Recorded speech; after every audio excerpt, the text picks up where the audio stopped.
They came from nothing, three boys with holes in their shoes standing on a cracked Houston sidewalk, dreaming of microphones instead of miracles. Their names were Dino, Shazam, and G.I. Brothers, by blood and by hunger. When they sang, it wasn't polished. It was pain wrapped in velvet. And when the world finally heard them, it didn't just listen, it melted. The song was Knocking the Boots.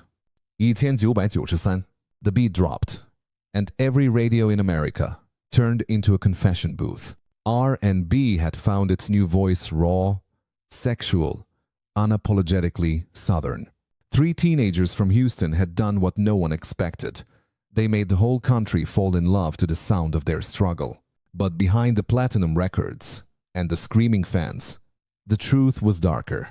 While the world thought they were living a dream, they were living on crumbs, no cars, no houses, just hotel rooms and broken promises.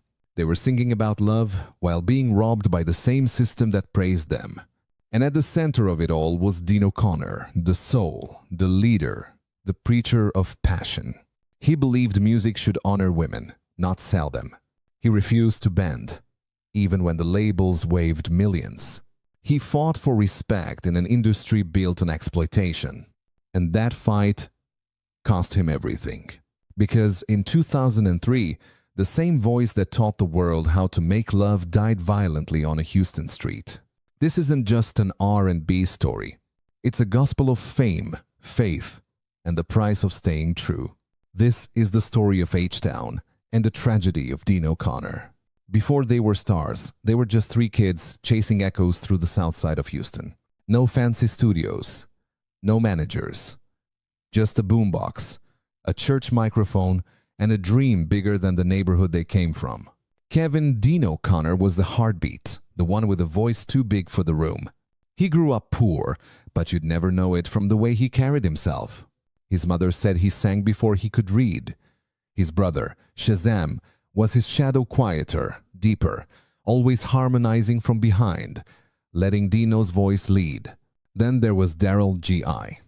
Jackson, the third piece, a neighbor who could turn any corner into a stage. Together, they became brothers long before they became a group. In the late 80s, Houston was a city divided oil money up north, struggle down south. For kids like them, the only escape was rhythm. They practiced in bedrooms with cracked walls, making beats on tabletops, singing over tape hiss.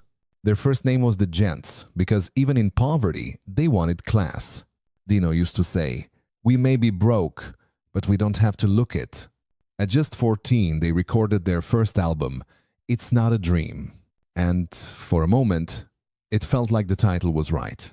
They believed success was just one song away. But reality hit harder than the bass line. The record flopped. No airplay, no money, no future. Most kids would have quit. They didn't. Enter Bishop Stick Burrell, a Houston musician who toured with the legendary Marvin Sease, learning the craft of R&B from the old soul masters. Stick had known Dino's family since they were kids. When he heard the boys sing again, he knew the spark was real. But he also knew they needed direction. He told Dino straight up, "You're the leader now. You're the voice." From that day forward, Dino became more than a singer. He became the face and fire of the group. Stick started experimenting with a sound that blended old-school soul with the swagger of hip-hop heavy bass, warm keys, sensual rhythm.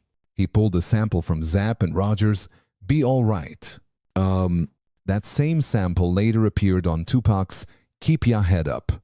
But before that, Stick had used it to craft something softer, a slow burn meant for love, not pain. He gave the boys the beat and told them to write from the heart. The result was Knocking Da Boots. Back then, they didn't even have a proper studio. They recorded in small rooms, stacking vocals, praying someone would hear them, and someone did. Their manager, Pat Johnson, had connections with Luke Skywalker, the notorious founder of 2 Live Crew. Johnson tricked fate itself. When Luke came to town, he accidentally made him miss his flight, then dragged him to the studio. Luke walked in, saw 3 broke kids in torn sneakers, but when Dino opened his mouth, Luke froze. He later said in his book, "They were dirt poor, but they sang like they owned the world." Right there, Luke made them an offer. He hated their old name, the Gents. He wanted something raw, something proud, something that screamed where they came from. He looked at them and said, "From now on, y'all are H-Town. A new name, a new beginning." Luke took them to Miami, bought them clothes, put them in a real studio for the first time. They finally had a shot, but they also had no idea what was coming. They didn't know that fame would hit faster than money, that the same song that would change their lives would also start the countdown to their heartbreak. Because Knocking Da Boots wasn't just a record. It was destiny waiting to collect its debt. When Knockin' the Boots dropped in March of 1993, it didn't just land on the charts, it detonated.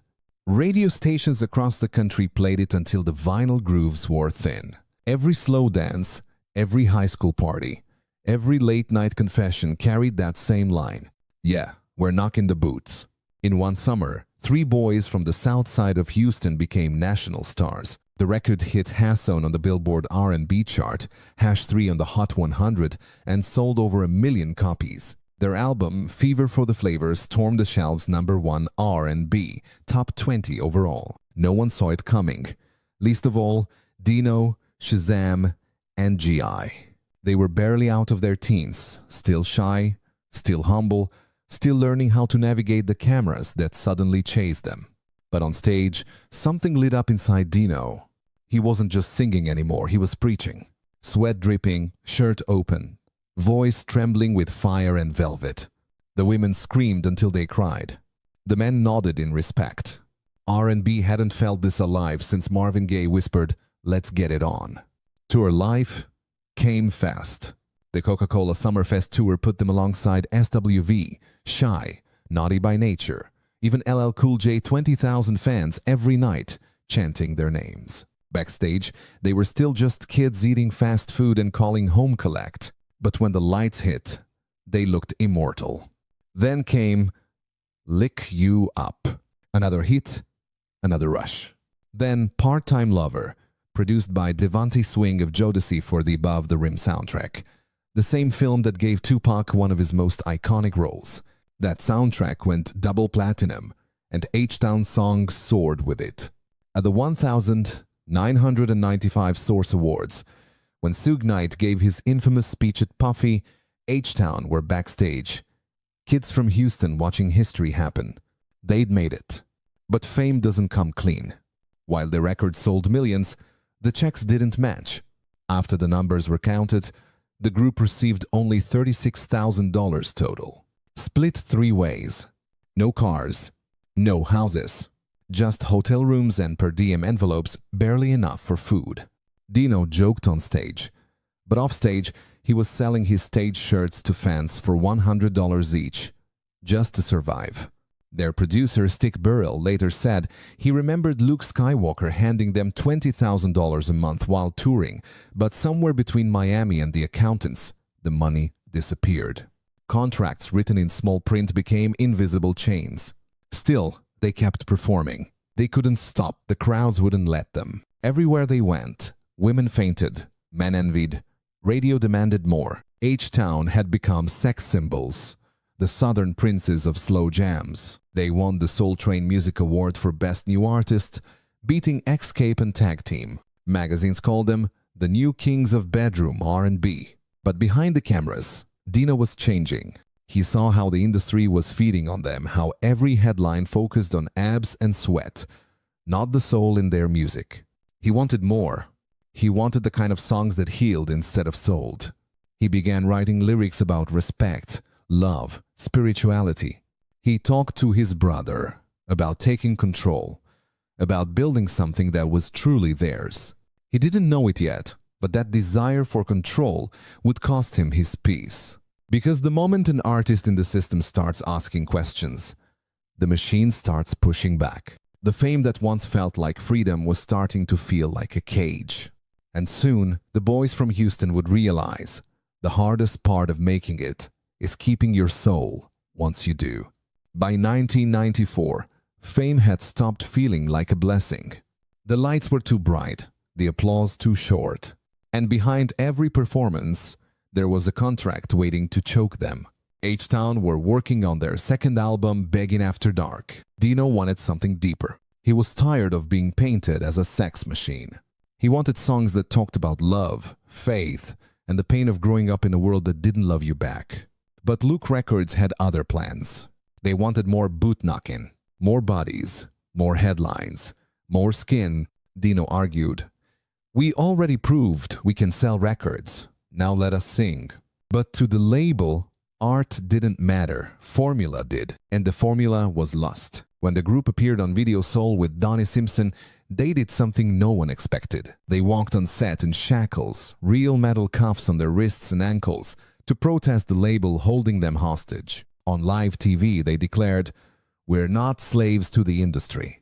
It was a powerful image, but a dangerous move. Luke was furious. The album still dropped, Begging After Dark, led by the single Emotions. It hit Hassonon on the R&B chart, went gold, and once again, their music spoke louder than their management. But the damage was done. Trust was gone. Behind the smiles, there was exhaustion. Then, a new chance.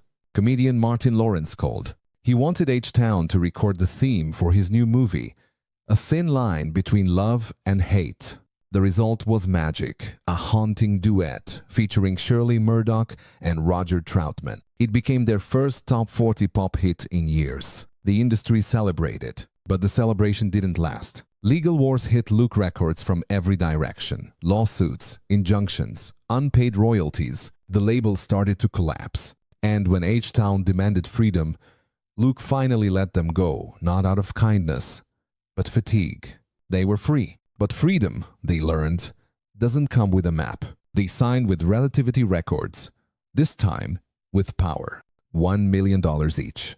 A new start, a new sound. Dino saw it as redemption. He wanted to make an album for women, not about them. Something respectful, mature, true. The result was Ladies Edition. Women's World, 1997.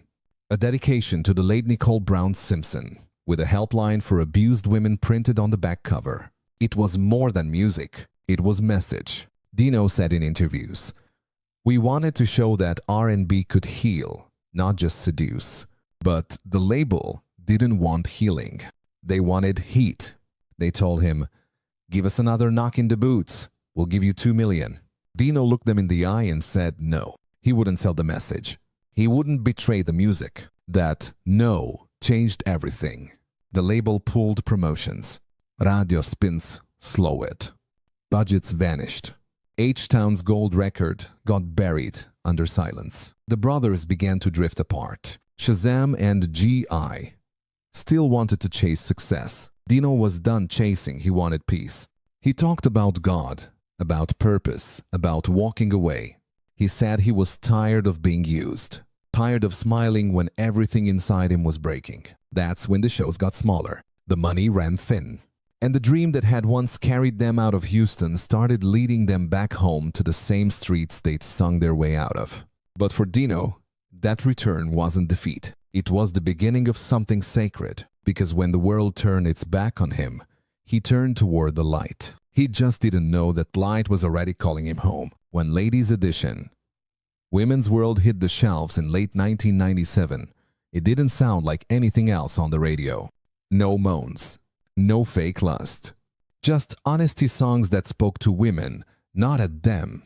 For the first time, a young R&B group stood up and said, "We respect you." It was bold, beautiful, and brutally unmarketable. The label hated it. America didn't know how to handle sensitivity from black men who once sang about sex. Radio stations hesitated. Magazines ignored them. And yet, fans, especially women, felt something shift. They wrote letters saying, "Finally, someone's listening." Oh, but the industry didn't reward virtue. While other artists were cashing million-dollar checks for explicit hits, Dino was fighting to keep his soul intact. He refused to record what he called songs for profit, not purpose. Behind closed doors, executives called him difficult, too deep, too stubborn. But to those who knew him, he wasn't stubborn, he was awake. By 2000, the fame had faded. Shazam tried going solo with Bringing the Heat. G.I. worked production gigs to stay afloat. Dino retreated into silence. He stopped going out, stopped picking up calls. Friends said he'd sit in the dark, lights off, replaying old records, the ones that made him believe. Depression shadowed him. Bills stacked up. He filed for bankruptcy. But even then, he was still writing. 2 weeks before he died, Dino called his brother. He wanted help finishing a song called The Day I Died. No one knew how literal the title would become. On the 28th of January 2003, just after midnight, Dino left the studio with his pregnant girlfriend. They drove through a Houston intersection, laughing, tired but happy. An SUV ran a red light. Impact, silence. Both were killed instantly. When the news broke, it didn't sound real. A voice that once filled arenas was gone just like that. He was 28. The R&B community froze. From Luke Skywalker to Jodeci, artists called his death a tragedy that cut too deep. Fans flooded message boards. He taught us love didn't have to be dirty. For weeks, DJs played Knocking the Boots and Emotions on repeat. The lyrics now ghostly echoes. The same song that launched him into fame now became his requiem. Across America, conversations began about exploitation, control, and the price of conscience in music. People started to ask, why do good men die broke while the machine keeps printing money? How many more Dinos will it take before the industry learns? But industry don't learn, people do. And for those who listened, Dino's story became a mirror. A reminder that sometimes keeping your soul means losing the world. After Dino's death, the music didn't stop, it just changed color. Silence became the new melody. And every time a slow jam played on the radio, Houston felt a ghost humming through the static. A year later, Shazam and G.I. gathered what was left. Demo tapes, unfinished verses, studio reels labeled in Dino's handwriting. They turned grief into motion, releasing imitations of life, an album of pieces stitched from his soul. No big marketing, no label push, just two brothers trying to keep their promise. The world barely noticed. But for those who did, every track felt like a whisper from beyond. Dino wasn't gone. He was just somewhere quieter. Time passed, but his shadow stayed. Fans still played Knocking the Boots at weddings, still slow danced to Emotions, still cried when they saw his photo, that smile that made pain look holy.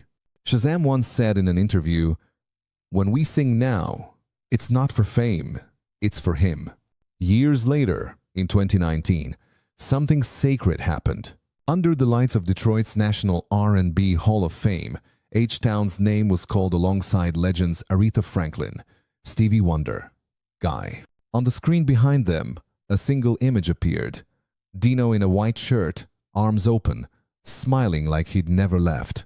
The crowd stood, not out of nostalgia, but reverence, because Dino's story isn't just about a singer who died young. It's about the price of purity in a business built on performance. It's about a man who refused to trade truth for applause. He sang about love when everyone else was selling lust. He sang about respect when labels wanted rebellion. And he died believing music could still mean something. Even now, when a slow groove drops at 2 a.m.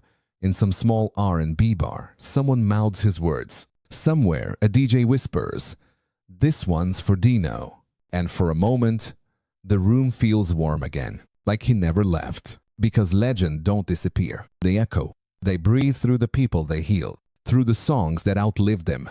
He came from nothing. He sang about love. He died for his truth. And somewhere, when that beat drops, Dino still sings. Some stories begin with fame.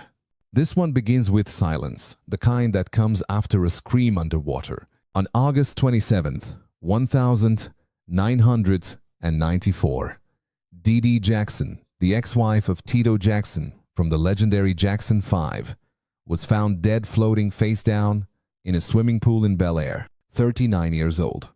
A mother of 3, gone before sunrise. The man who called 911 that night was Donald Bohanna, a wealthy businessman twice her age. He said it was an accident, a night of wine, laughter, and a swim that went wrong. But the bruises told a different story.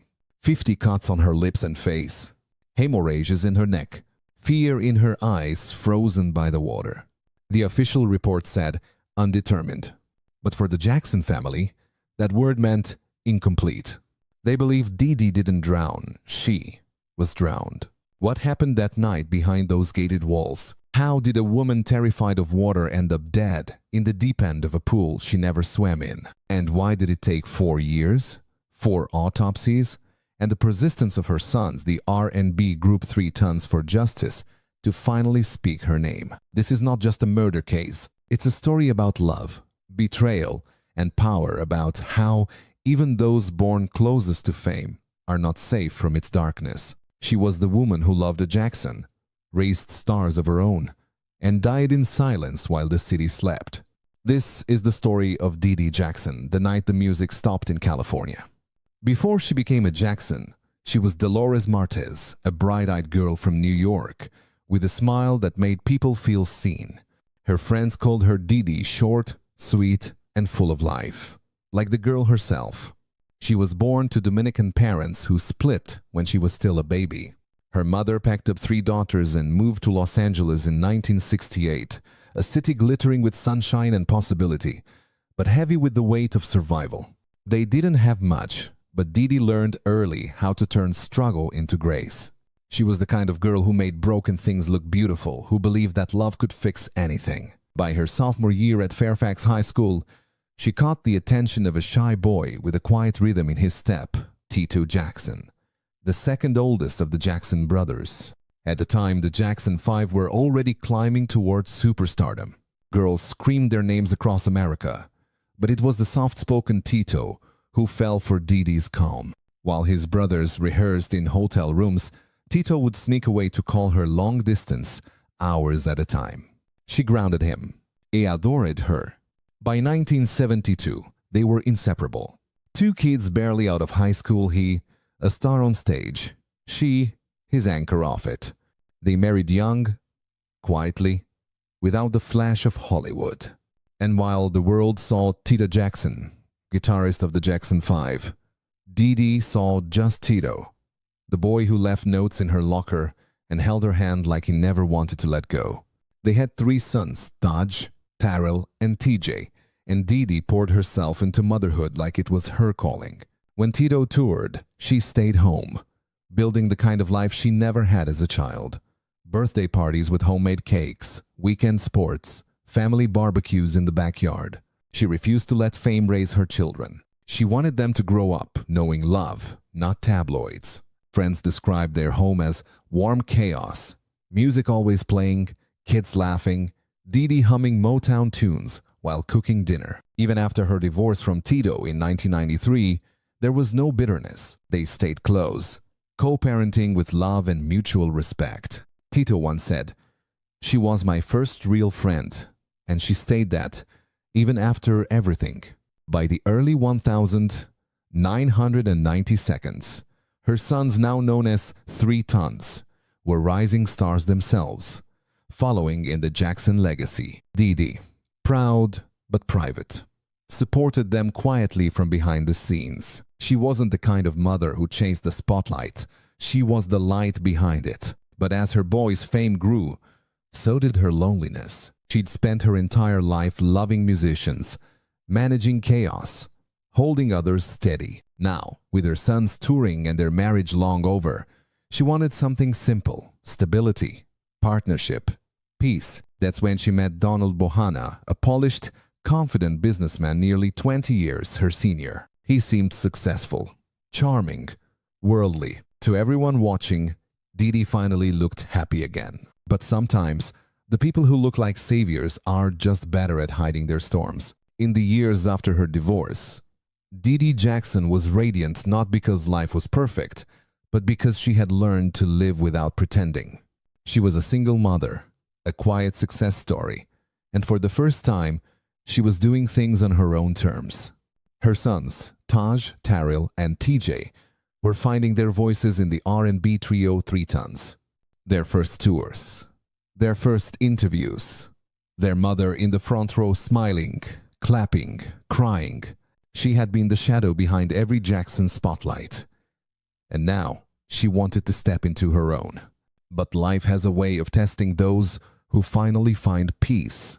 That's when she met Donald Bohanna. He was everything. Her past wasn't older, sophisticated, established. A man with luxury cars, a private plane, a house that could swallow silence whole. He had power, confidence, access. To the world, he looked like the kind of man who could protect a woman like Didi. And for a while, he did. He took her to charity galas, introduced her to politicians, whispered to her in restaurants lit by candlelight. Friends said she glowed again, that she finally felt seen, not as Tito Jackson's ex, but as a woman worthy of admiration on her own.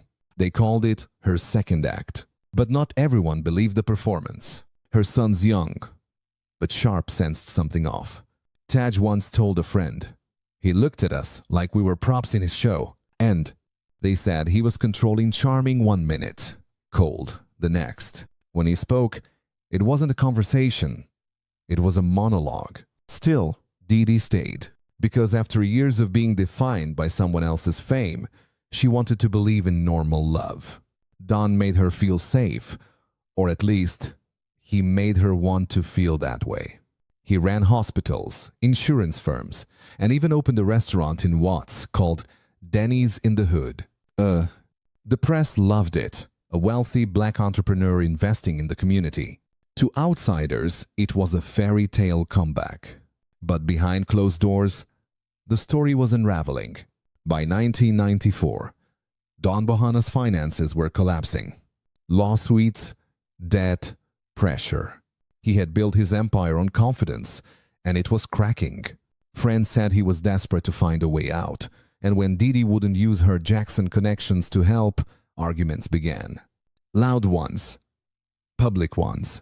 Her sons remembered the tone of her voice changing when she spoke about him, quieter, uncertain, rehearsed. Still, when she appeared in public, she wore the same soft smile. Because that's what women like Didi had learned to do to survive, by pretending peace even when standing on the edge of fear. That summer, she told her sister she was thinking about ending things. She wanted to start fresh, focus on her boys, maybe move closer to them. It should have been the start of something new. Instead, it became her last chapter, because 2 months later, on a warm August night in 1994, Didi Jackson walked into Don Bohanna's Bel Air home and never walked out again. It was late summer in Bel Air, the kind of night that looks calm from a distance, the kind that hides its violence behind still water and dim lights. On August 27th, 1994, Didi Jackson drove to Don Bohanna's mansion for what should have been another quiet evening.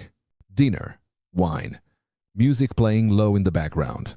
To the neighbors, nothing seemed unusual, a couple enjoying the California night.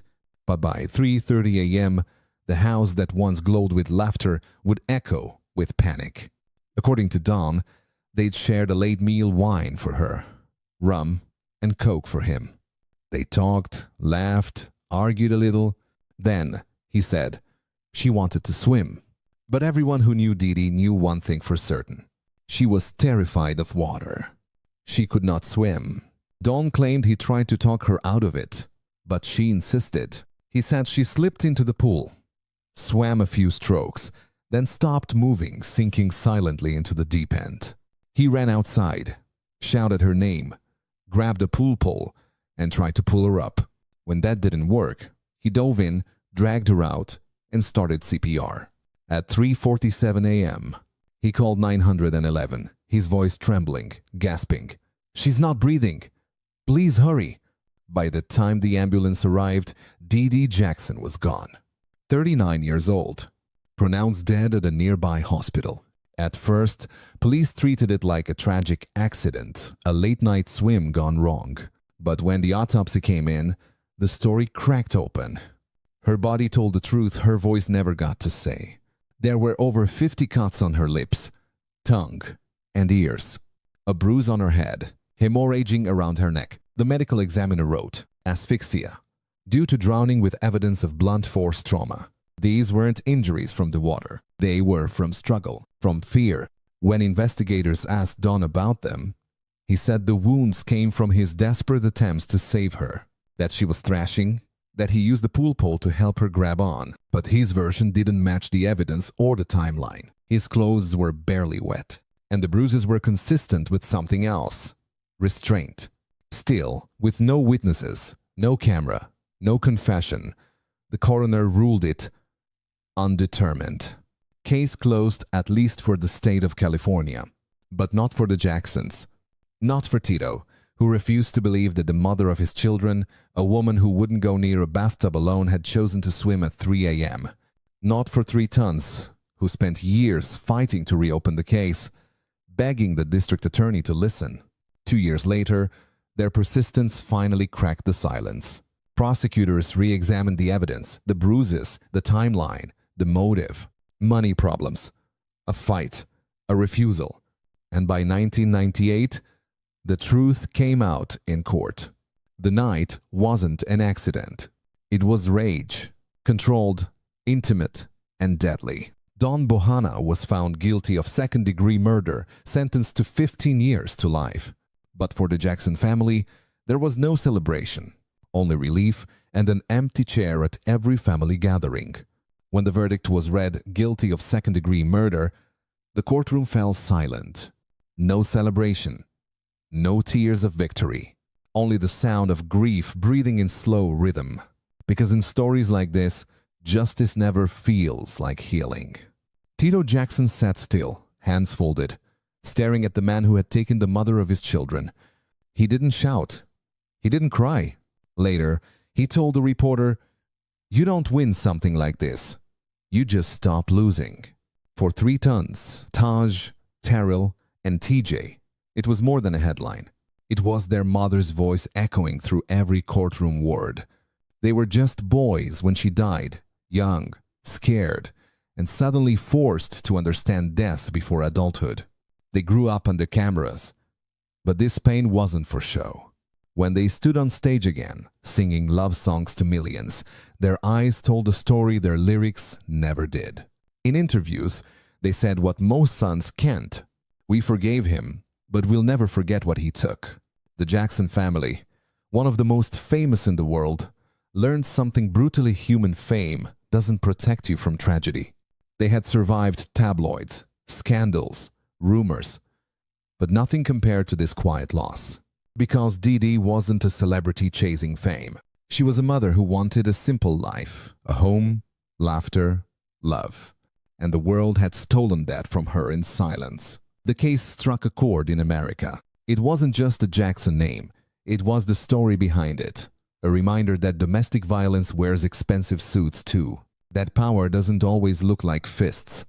Sometimes it looks like control disguised as care. As the years passed, Don Bohanna continued to deny guilt, filing appeals, requesting parole. Each time, the Jacksons showed up quiet, dignified, unshakable. Each time, the board said no, because sometimes silence speaks louder than pleas. In 2018, T.J. Jackson spoke publicly for the first time about the loss. He said, "Every success we've had, every time the world clapped for us, we wished she could see it. We built our careers in her honor." And maybe that's what love does. It refuses to die, even when the person does. Today, the Dee Dee Jackson Foundation, created by her sons, helps families healing from loss and violence. It's her voice, reborn through the same children she once sang lullabies to. A promise kept. Because for the Jacksons, grief became purpose.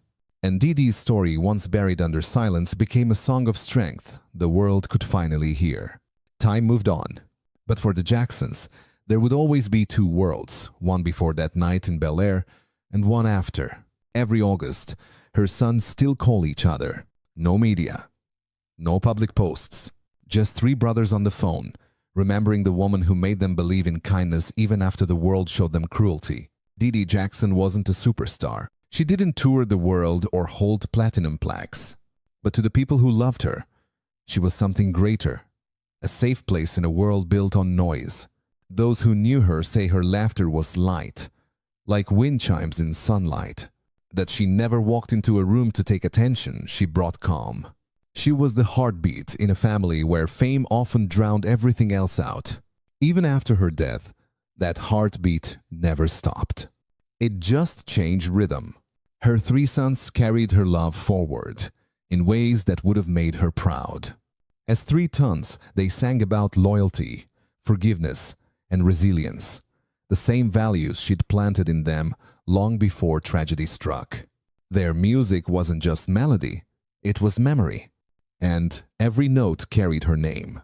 In 2013, they founded the Dee Dee Jackson Foundation, not as a monument to loss, but as a living promise. Its mission was simple but profound: to help families heal from grief through music, storytelling, and community. To give children who had lost parents a voice because they knew what it felt like to lose theirs. At one of the foundation's events, TJ Jackson stood on stage and said, "People remember her for how she died. We remember her for how she lived with love, with grace, and with strength that never needed a spotlight." That line became the soul of the foundation. Because Dee Dee's legacy wasn't written in headlines. It was written in the quiet, in the way her sons speak gently, in the way they treat people with empathy, in the way they never let bitterness win. Even Tito, her first love, still speaks of her with reverence. In interviews, his voice softens when her name comes up, as if the air itself becomes sacred. He calls her the best part of my youth. And maybe that's what true love leaves behind: not ownership, not forever, but softness. For the world, her story is a cautionary tale about power, about violence, about the danger of silence. But for her family, it's a testament that love, even after tragedy, can rebuild something good. It can become purpose. Dee Dee once told a friend, "I just want my boys to grow up kind." And they did. Her wish became her legacy. Today, her name is whispered not with pity, but with peace, because she taught her sons, and everyone who heard her story, that real love, the kind that survives storms, doesn't need the world to notice. It just needs to keep going. So when the world remembers her now, it's not through the darkness of that pool, but through the light she left behind. In her sons' songs, in the children her foundation helps, and in the quiet truth she lived by. Love doesn't end. It just changes who carries it. This was Dolores Dee Dee Jackson, the woman who taught love to stay, even when the music stopped. You ever heard the name Scott LaRock? Most people haven't. But without him, hip-hop wouldn't sound the same, and the game wouldn't have known death so soon. This wasn't just another brother with a beat machine. This was a man who came from the Bronx, the birthplace of hip-hop, but thought like a Wall Street executive. He had a degree in business, a clean suit, a calm voice. He knew publishing, promotion, marketing, long before rappers learned to own their names. He believed hip-hop wasn't just sound. It was structure. It was survival. And yet, the same system he tried to change took his life. Because in 1987, before the platinum chains, before the Bentleys, there was blood on the pavement. They said it was over a small argument, a misunderstanding on the streets. But people close to him whispered something else. That Scott LaRock was assassinated. That his death wasn't random. It was a warning to any young black man who dared to be smarter than the system. He wasn't just the first DJ to die. He was the first dreamer buried under hip-hop's fame. So tonight, we go back to the Bronx, to the blocks where turntables hummed and bullets answered back. This is where hip-hop met its first tragedy. This is where Scott LaRock's story begins. Before the music, before the fame, there was just a boy named Scott Sterling, born and raised in the Bronx, the rough cradle of hip-hop. The buildings were cracked, the heat pipes screamed in the winter, and every night the sirens sang louder than the streetlights. His father left when he was 4. His mother, a quiet warrior, worked double shifts and still came home with enough love to make it feel like daylight inside that one-bedroom apartment. Scott learned early that life didn't owe him anything. He also learned that kindness wasn't weakness. Even when his stomach was empty, He'd share what little food he had with other kids in the neighborhood. There were nights he would walk blocks just to bring someone a sandwich. That was who he was, the kind of soul that wanted to fix things the world didn't bother to see. By 12, the Bronx was changing. The gangs were losing ground to something new, a sound born from the asphalt. And one night, in a park on Sedgwick Avenue, Scott saw DJ Kool Herc perform. Extension cords ran from a lamppost, connecting the beat to the street. The bass rattled through his chest, and he watched the crowd kids who'd been fighting just days before move together under one rhythm. It wasn't just a party. It was peace. That moment carved itself into him. He went home obsessed. He wanted to understand that power, the power to make people forget pain for 3 minutes at a time. His grandfather, seeing the fire in him, saved up to buy 2 turntables. No one knew it then, but that gift changed hip-hop. Every afternoon after school, Scott would spin old records, trying to imitate the legends. He'd listen to the way one drum beat blended into another. He called himself Scott La Rock, taking the name from Coke La Rock, the first MC, the voice of the streets before contracts and cameras. To Scott, the name wasn't about fame. It was about respect for the foundation, for the movement, for the truth. But while he lived for music, his mother wanted safety. She thought sports could save him, and for a while, basketball did. Scott grew tall, 6'3" and quick. He captained his high school team, gliding across cracked gym floors with the same rhythm he used behind turntables. Basketball became his ticket out. When Castleton State College in Vermont offered him a full scholarship, he took it. He left the Bronx's noise for snow-covered silence. He was one of the few black students on campus, but instead of folding into the background, he brought the Bronx with him. He started DJing for the college radio station, playing hip-hop for white students who'd never heard it before. On weekends, he packed a small bar called Dugan's Lines of students waiting outside in the freezing air just to dance to the sound of his records. Inside, he controlled the room, hands on vinyl, eyes closed, heart open. They said he made Vermont feel like New York for the first time. But he didn't just play records. He taught the culture. He brought friends from the Bronx to paint graffiti, to breakdance, to show the world what hip-hop really meant. He wasn't trying to entertain, he was trying to educate. He was building a bridge between 2 Americas, one that struggled to be seen and one that had never looked. When graduation came, he held a degree in business administration, a handshake from professors who called him the gentleman DJ. Offers arrived a chance to play basketball overseas, but Scott had already chosen his court. He turned down the contract, packed his records, and headed home to the Bronx. Because he knew long before anyone else did that hip-hop wasn't just a sound. It was an industry waiting to be built, and he was ready to build it. When Scott came back to the Bronx, he wasn't chasing fame, he was chasing purpose. He could have worn a suit, worked in an office, lived comfortably. Instead, he walked straight back into the same neighborhoods the world had already written off. He got a job as a social worker at the Franklin Men's Shelter, a place filled with men who'd been forgotten.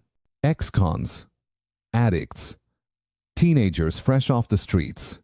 Every day, he tried to keep them alive long enough to believe in something again. He carried himself differently: tie, pressed shirt, briefcase. To them, he looked like a square. But behind that clean image was the same DJ who'd once made Vermont dance. That's where he met KRS-One, a homeless, angry young poet who drew on the walls and rapped to survive. Their first conversation ended in an argument over meal tickets. Scott told him to get a job. KRS told him he didn't understand the struggle. But later, when they met again at a small studio run by Seth G from the Ultramagnetic MCs, something shifted. KRS saw that the social worker was hip. Scott saw that the homeless kid was brilliant. 2 opposites, one from education, one from pain, found the same rhythm. They started recording together, first with a few friends under the name Scott La Rock and the Celebrity 3. The music was raw, conscious, full of message, but too early for radio. The label dropped them. Everyone else quit, except Scott and KRS. They renamed themselves Boogie Down Productions BDP for the Bronx they came from. It wasn't just a group, It was a declaration. Boogie Down meant survival. It meant telling the truth, even when it hurt. They performed in small clubs around New York, carrying crates of records, spitting verses about life in the projects. Scott handled the sound. KRS handled the message. Together, they were balance, mind, and voice. Their big break came by accident through rejection. They played their demo for Mr. Magic, one of New York's most powerful radio DJs. He listened, paused, and told them straight up, "You're whack." Those words lit a fire. KRS went back to the studio, furious, and wrote South Bronx, a song that turned humiliation into history. The track was raw, unapologetic, and real. It shouted what every Bronx kid had been waiting to say. This is where hip-hop started. Daddy. When DJ Red Alert spun it on the radio, the crowd went wild. They demanded it again and again until the record had to be played back to back. The Bronx had its anthem. Soon after came The Bridge Is Over, a response to MC Shan's track, The Bridge. It wasn't just a diss record, it was a war cry. And it changed the sound of hip-hop forever. Then came the album Criminal Minded.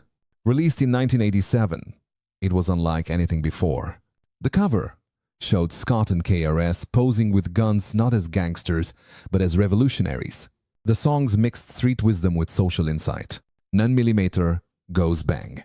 Putri, Criminal Minded.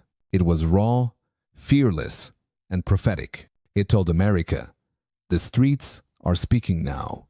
Rolling Stone would later call it one of the 500 greatest albums of all time. But in that moment, all Scott cared about was proving something that hip-hop could be business, message, and movement at once. He was no longer the kid handing out sandwiches. He was the man building an empire from rhythm. In just 2 years, he went from social worker to legend. And still, he carried himself with the same calm, same briefcase, same smile. Because fame didn't change him. It only gave his purpose a microphone. By the summer of 1987, everything seemed untouchable. Criminal Minded was playing everywhere. The Bronx, Queens, Harlem, even downtown Manhattan. Scott had finally done it. He'd built something real, something clean out of chaos. He was already planning the next album, already thinking long-term publishing rights, marketing, touring. He wasn't just DJing. He was designing a blueprint for every artist that would come after. Then the phone rang. It was D-Nice, the youngest member of Boogie Down Productions. His voice was cracked, terrified. He told Scott he'd just been jumped, beaten, and pistol-whipped by a jealous boyfriend who thought he was talking to his girl. He was only 16, crying, bleeding, afraid. Scott didn't hesitate. He grabbed his jacket and keys. His instinct was the same as it had always been. Help first, talk later. He called up their bodyguard, Daryl Robocop, a giant of a man, and a few others. They got in a Jeep Wrangler and drove through the night toward the projects, the streetlights flashing across the windshield like warning signs. KRS-One stayed behind. He'd later say he didn't want to be part of any confrontation. But Scott wasn't going for war. He was going for peace. When they pulled up, the block was alive, with noise, kids shouting, radios blaring, windows glowing in the summer heat. Scott stepped out first. He found the man who'd hurt D-Nice. Voices rose, hands moved, but in the end they shook. Beef squashed, just like that. But fate wasn't finished. Robocop got into an argument with another man nearby. Words turned sharp, shoulders collided. Then the air broke. Gunshots. From the bushes. From the rooftops. From the dark corners that never sleep. Everyone dove for cover. Scott jumped back into the passenger seat as Robocop slammed the gas pedal. Bullets cut through the night. Glass shattered. Tires screamed. 5 people in the Jeep. Only 2 bullets hit. Both found Scott, one in the neck, one in the head. For a few seconds, no one realized it. He was still sitting upright, eyes wide, asking, "Why is the music so loud?" Then his head slumped forward. Blood ran down his collar. D-Nice screamed his name until his voice broke. They raced to the hospital. The doctors worked for hours, but there are things even rhythm can't revive. Scott LaRock was pronounced brain dead, 25 years old. The first casualty in the game of hip-hop. News spread fast. Clubs went silent that night. Red Alert cried on air. KRS-One stood outside the hospital, unable to walk in. He said he didn't want to remember his friend like that, not on a hospital bed, not with the wires and machines. The police arrested two men, Corey Bain and Kendall Newland, but with no witnesses willing to testify, both walked free. The case went cold. Months later, whispers started that Scott's death wasn't random, that B-Boy Records, the label they were trying to leave, had paid for it. Scott had been negotiating with Warner Brothers for a new deal that gave them full publishing rights. Too smart, too clean, too independent. In an industry that fed on control, that made him dangerous. Some say it was a stray bullet. Others swear it was a sniper. But every version ends the same, with a young man who believed in peace lying still, his music echoing through hospital walls. The night Scott LaRock died, hip-hop lost its innocence, and the silence that followed was the sound of something breaking forever. The news of Scott LaRock's death hit New York like an aftershock. For the first time, hip-hop, that voice of the streets, that escape from pain, had lost one of its own to the same violence it tried to rise above. Radio DJs spoke his name with disbelief. Red Alert broke down live on air. Fans left candles on Bronx sidewalks next to posters that said simply, "Rest in Beats." The industry didn't know what to do with grief. There was no rule book for mourning a rapper then. No hashtags, no tributes, no press releases. Just silence. A heavy one. Because this wasn't a gang member or a hustler. This was a college graduate, a man with a degree and a mission. If someone like him could die in the crossfire, what did that mean for everyone else? In the weeks that followed, KRS-One couldn't sleep.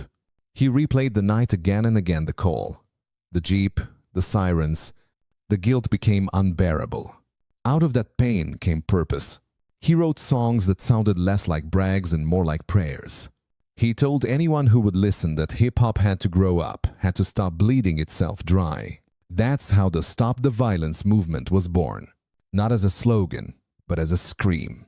KRS-One gathered the biggest voices of the time: Public Enemy, MC Lyte, Doug E. Fresh, Heavy D, Kool Moe Dee, and turned grief into unity. Their anthem, Self-Destruction, hit #1 on Billboard's rap chart. Every dollar went to the National Urban League to fund peace programs in black neighborhoods. For the first time, the world saw hip-hop not as noise, but as a movement with a conscience. In the media, Scott became a symbol. Magazines called him the teacher before the teacher. Newspapers wrote about how he tried to stop violence and died because of it. To older Americans, he was proof that hip-hop carried both danger and dignity. To the younger generation, he became a quiet legend, the man who died so the culture could evolve. Years later, cities around the world would see hip-hop become an institution. Grammy stages, museums, college courses. But long before the lights and trophies, there was a man in a tie and a smile, spinning records at a homeless shelter, believing this music could save lives. And in that belief, America saw something rare, a reflection of itself.